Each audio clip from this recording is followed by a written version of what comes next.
वर्तमान सागर जी महाराज की जय।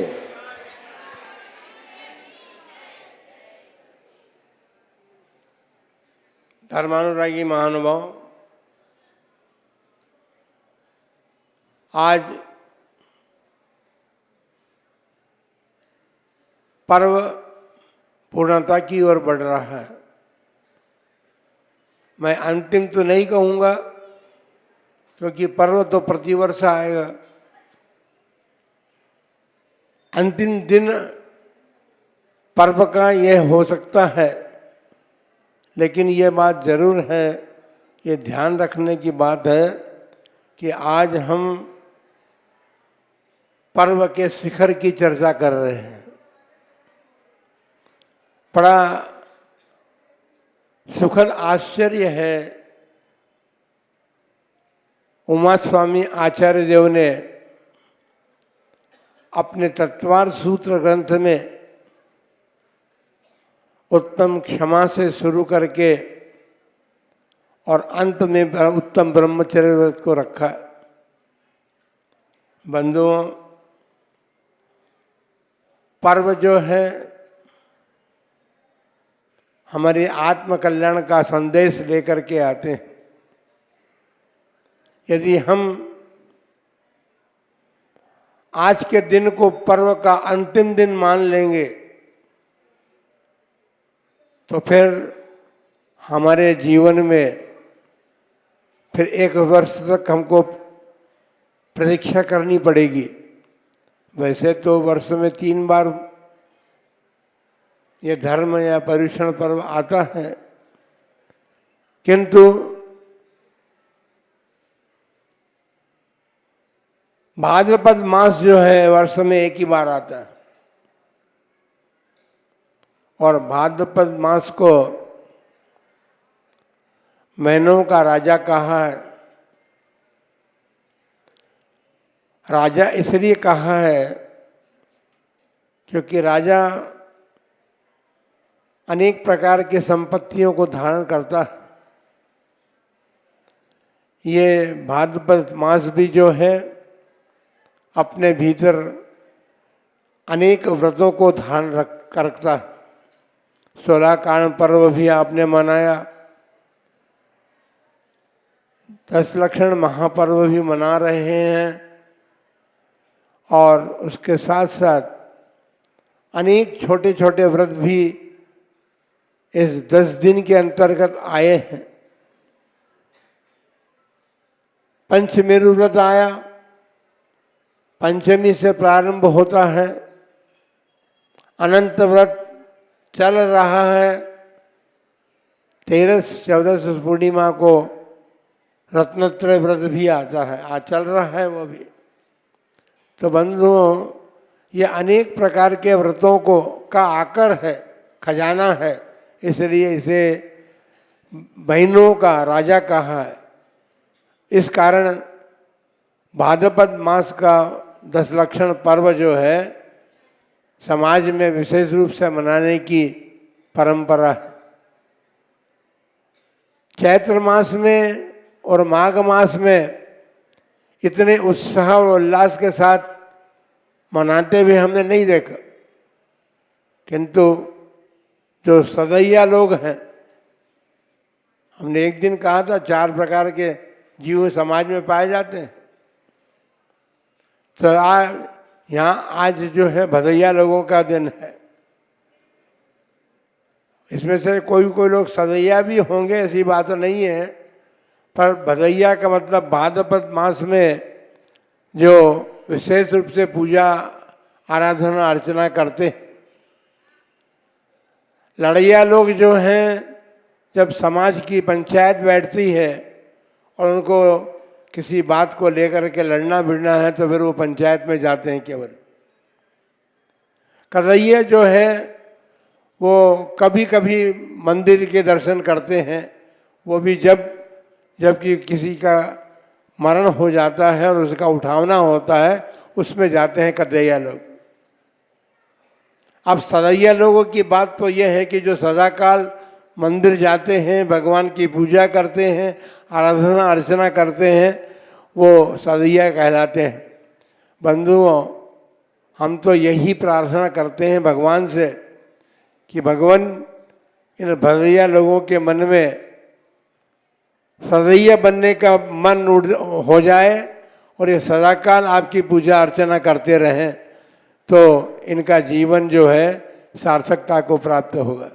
बंधुओं, भगवान की पूजा अर्चना सामान्य बात नहीं है। भगवान की पूजा से तो सब कुछ प्राप्त हो सकता है। यदि आप गृहस्थ हैं तो गृहस्थ जीवन के भी बहुत सारी सामग्री आपको पुण्य का फल मिलेगा, तो पुण्य के फल से आप सब सामग्री प्राप्त कर सकते हैं।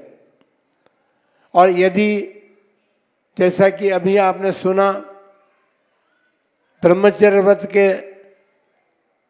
उपलक्ष्य एक कथा आती है, वो कथाएं आपने दो कथाएं सुनी है आपने। आप सभी कुंथलगिरी गए होंगे और कुंथलगिरी में उन मुनिराज जिन्होंने कि गुरुकुल में शिक्षा ग्रहण की थी और जब घर लौटे तो घर प्रवेश नहीं किया, घर के दरवाजे से वापस वन की ओर चले गए और वन में जाकर के दीक्षा धारण की। दीक्षा ही धारण नहीं की, उन्होंने मोक्ष भी प्राप्त किया। तो वो कुंथलगिरी सिद्ध क्षेत्र जो है वो उन्हीं देशभूषण कुलभूषण महाराज का सिद्ध भूमि है, वहाँ से उन्होंने सिद्धावस्था प्राप्त की। बंधुओं, हम देख रहे हैं, आप सुन भी रहे हैं कि अपन पर्व के प्रथम दिन से ही त्याग की ओर बढ़ते चले जा रहे हैं। जो हमारे आत्मा का घात करने वाले हैं, आत्मा का नुकसान करने वाले हैं, उन्हें क्रोधादि का क्रमशः उपदेश श्रवण करते हुए भी आप उनका त्याग करते गए हैं। त्याग करते गए हैं या नहीं गए, आपका मन आप जाने, लेकिन त्याग किया जाना चाहिए। क्योंकि पर्व मनाने का मतलब केवल संगीतकार आ गया और उसने ढोल रमा के बजा दिए और आपने नृत्य कर लिए, उछल कूद कर ली, यह पर्व का दिन नहीं है। पर्व बड़ी शांति से मनाया जाता है और पर्व का जो संदेश है उसको ग्रहण किया जाता है। पर्व का जो उपदेश है, पर्व किस बात को बता रहा है, हमारे जीवन निर्माण के लिए पर्व आते हैं। क्योंकि ये पर्व यदि नहीं आए तो मैं समझता हूँ कि शायद इतने भक्ति भाव से पूजा आदि नहीं करेंगे आप। नंदीश्वर पर्व आता है अष्टानिका तीनों अष्टानिकाओं में। नंदीश्वर द्वीप तो अपन से जा नहीं सकते। नंदीश्वर की बैठ करके हम यहाँ पूजा करते हैं। और दशलक्षण पर्व एक ऐसा पर्व है जिसको आप अपने नगर के जिनालय में बैठ करके उस पर्व की आराधना अर्चना कर सकते हैं। पर्व मनाने का मतलब ये है कि पर्व के विशेष दिन होते हैं, इन विशेष दिनों में विशेष पूजा की जाती है और उस विशेष पूजा के माध्यम से हमारे परिणामों को निर्मल बनाने का पुरुषार्थ किया जाता है। केवल भीड़ में आपने नृत्य आदि करके आपने पुण्य जो कमाना था उसमें कमी की है। थोड़ा बहुत पुण्य मिला होगा लेकिन उसमें बहुत कमी की है आप लोगों ने। हम तो ये कहेंगे कि आप लोगों को पर्व मनाने के लिए शांति अपने जीवन में हो, उछल कूद नहीं हो, गीतकार संगीतकारों की आवश्यकता नहीं हो। आप सभी गीत संगीत करते हैं, भगवान की पूजाएं जो हैं वो संगीत में बनी हुई हैं। जो कवियों ने पूजा की रचना की है संगीत में की है।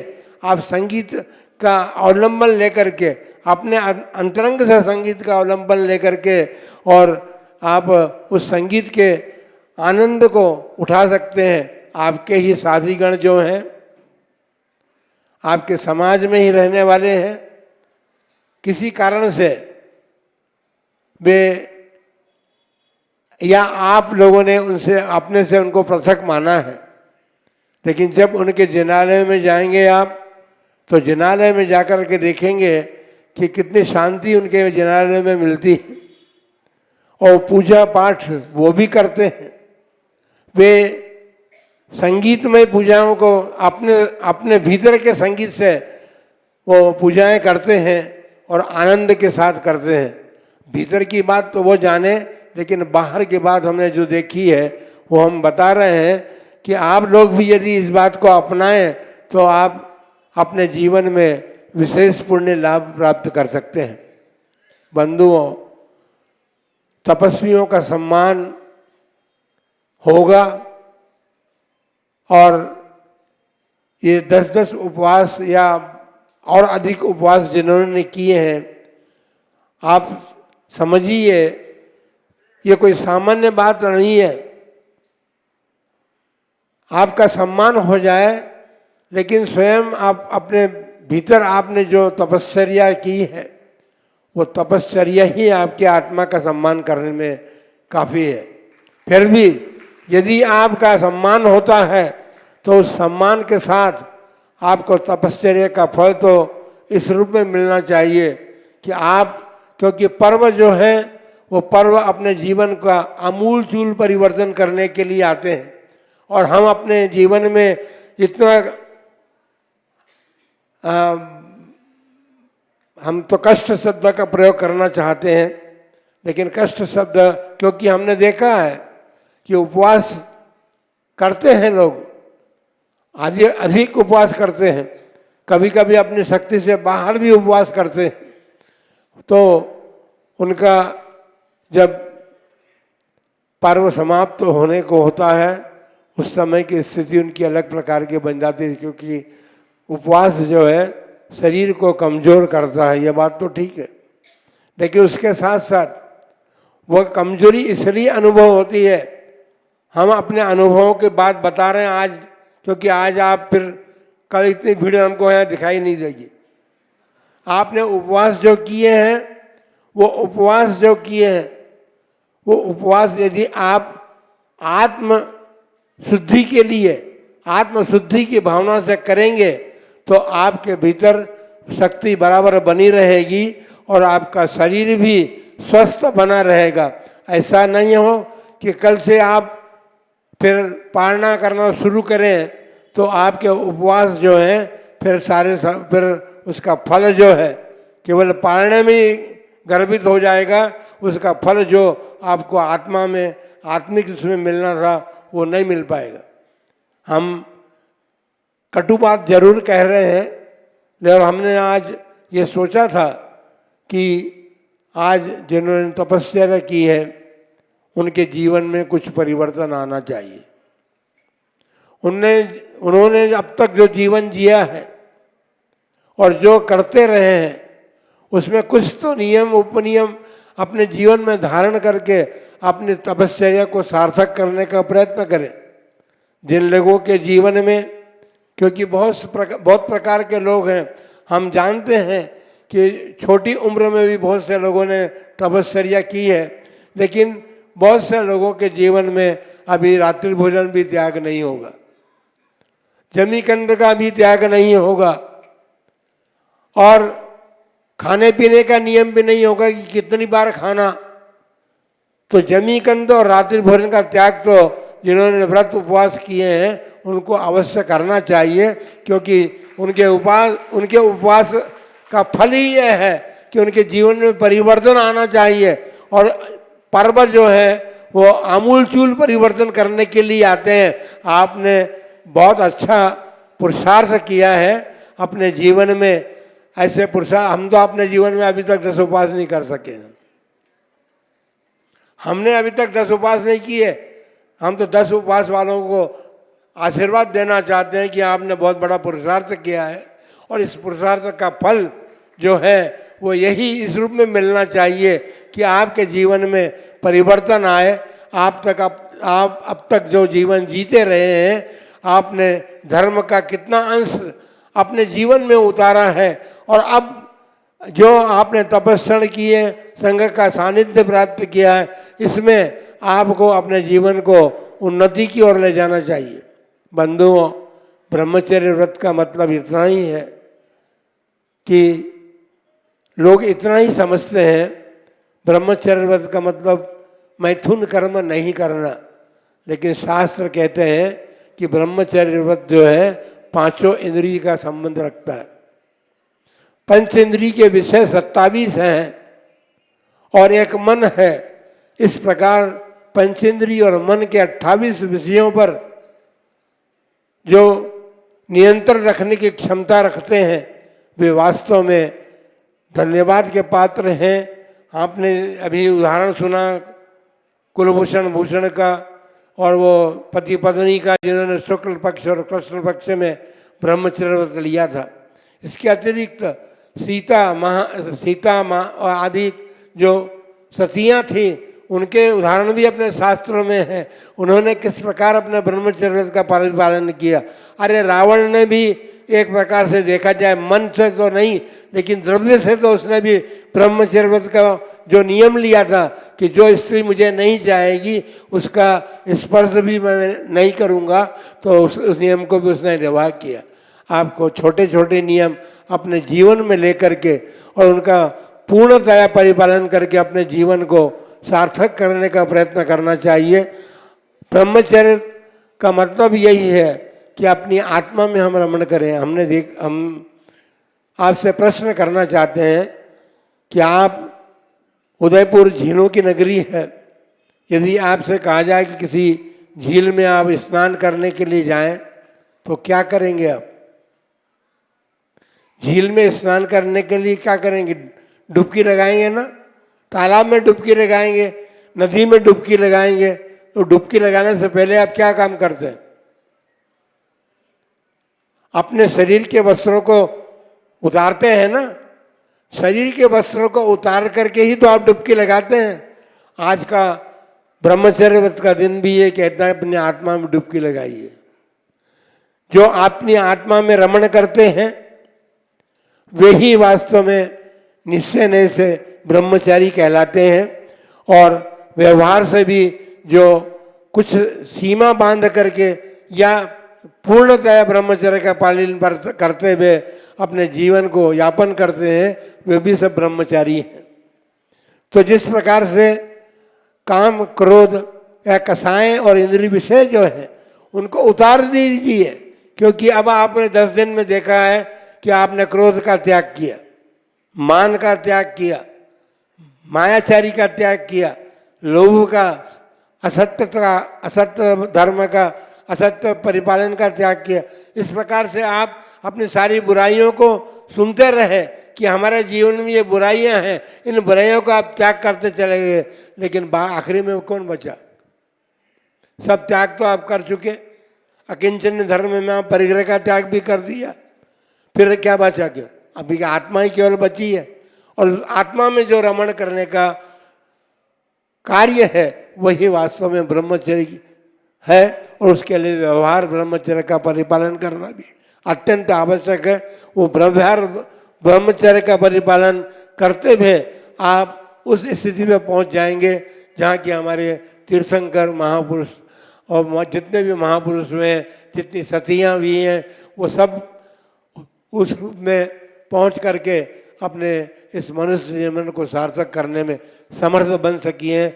इसलिए ब्रह्मचर्य व्रत के दिन आप अपने मन को बनाइए कि हम अपनी शक्ति के अनुसार, मानसिक शक्ति की आवश्यकता है, केवल मानसिक शक्ति की आवश्यकता है, शारीरिक बल की आवश्यकता नहीं है। अब ब्रह्म तो हमारे जहर का काम करता है, हमारे शरीर का दुश्मन है, हमारे शरीर का शत्रु है। ब्रह्मचर्य व्रत तो अमृत के समान है। हमारा शरीर ही नहीं, हमारी आत्मा भी परम पावन बनती है उससे। तो बंधुओं, अमृत के समान इस ब्रह्मचर्य व्रत को आप देखें अपने जीवन में कि हम क्या कर सकते हैं। 60 वर्ष के 80 वर्ष के जो लोग हो गए हैं उनसे भी पूछा जाता है, क्योंकि ब्रह्मचर्य तो का एक ही बात समझते हैं ना। वो हम कहते हैं कि आप कितनी बार खाते हैं? बोले महाराज अभी लिमिट नहीं है। कितने रस लेते हैं? सभी रस का सेवन करता हूँ। घर में अच्छे अच्छे पकवान बनते हैं, पर्व का दिन भी हो, कुछ भी हो, मैं उसको छोड़ नहीं सकता। तो ये बात जो है यह केवल हमने इसलिए कही है कि पंचेंद्रिय के विषयों के नियंत्रण ही ब्रह्मचर्यवत है, केवल एक इंद्रिय संबंधी बात नहीं है। तो 28 प्रकार के जो विषय हैं उन 28 प्रकार के विषयों को सीमित कर दें या कुछ दिन के लिए आप ब्रह्मचर्य का पालन करें, एक दिन छोड़ करके 29 दिन महीने में ब्रह्मचर्य का नौजवान लोग हैं जो पालन करें, तो ये ब्रह्मचर्यवत और ये 10 धर्म जो हैं सार्थकता को प्राप्त होंगे। आप सभी लोग इन 10 धर्मों का उद्देश्य समझ करके अपने जीवन में उन धर्मों को अपनाने का प्रयत्न करें।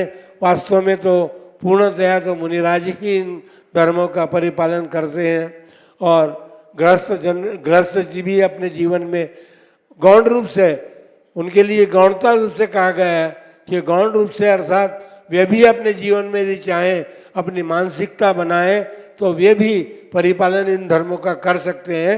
और इस अंतिम जो शिखर की वार्ता ब्रह्मचर्यव्रत की है, उस शिखर पर क्योंकि आप सभी ने पूजा की, भगवान की धर्म की पूजा की है, तो ज्ञान धर्म 10 पेड़ चढ़ के कहाँ जाएंगे आप?